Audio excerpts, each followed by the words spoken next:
Video log day 2. This is going to be a long one.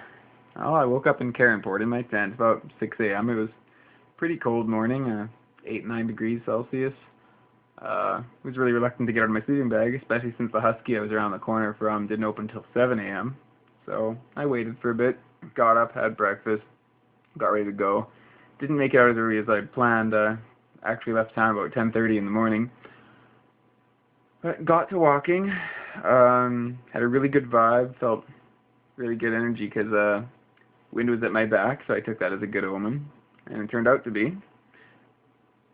But I didn't think so at first, because I made about 5 kilometers out of Carenport when the snap on my backpack snapped, which I thought had done in my entire journey, because there's no way I can carry a 50-pound pack over one shoulder. Fortunately, it turns out it wasn't the strap itself that broke, but just a little cheap plastic clip, so I tied what was left of the strap together in a rather efficient knot and kept going. Shortly thereafter, a guy by the name of Mike, really cool dude, was on his way to Swift Current, picked me up, and took me all the way to Swift Current, which is a lot further than I intended to get. Much further than I intended to get that day, that's for sure. It saved me about 3 days to walk.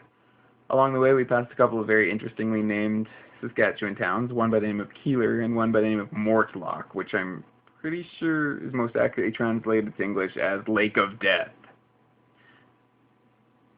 I considered stopping in Swift Current for the rest of the day because, as I said, that's much further than I planned on getting in that short a time, so I was already ahead of schedule.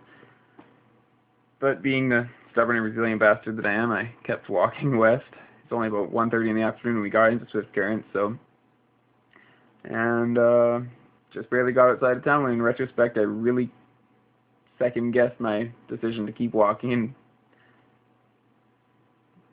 thought that I probably should have stayed in Swift Current, because then the wind shifted and I started walking against the wind at much more powerful velocity than it was when it was at my back.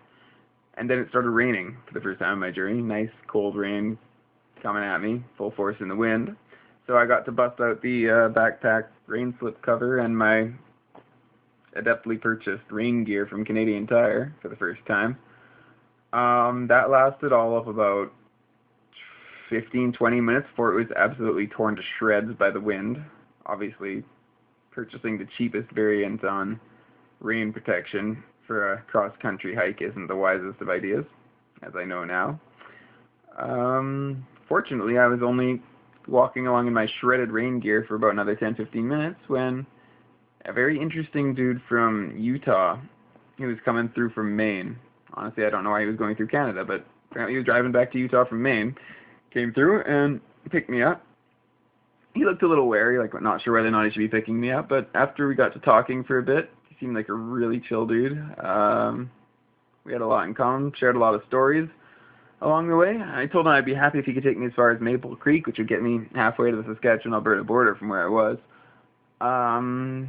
But after a bit of discussion and encouragement, long story short, he drove me to Banff. So that's where I am now. We made a couple interesting stops along the way, to recharge, refuel, Medicine Hat in Calgary, and about 11 at night we rolled into Banff. So that's where I am now. It's amazing here, up in the mountains. I really miss the mountains. It's super fresh, super chill. Quite literally, I mean, it's like 0 degrees out there now. It's like 3 in the morning, I think, just about.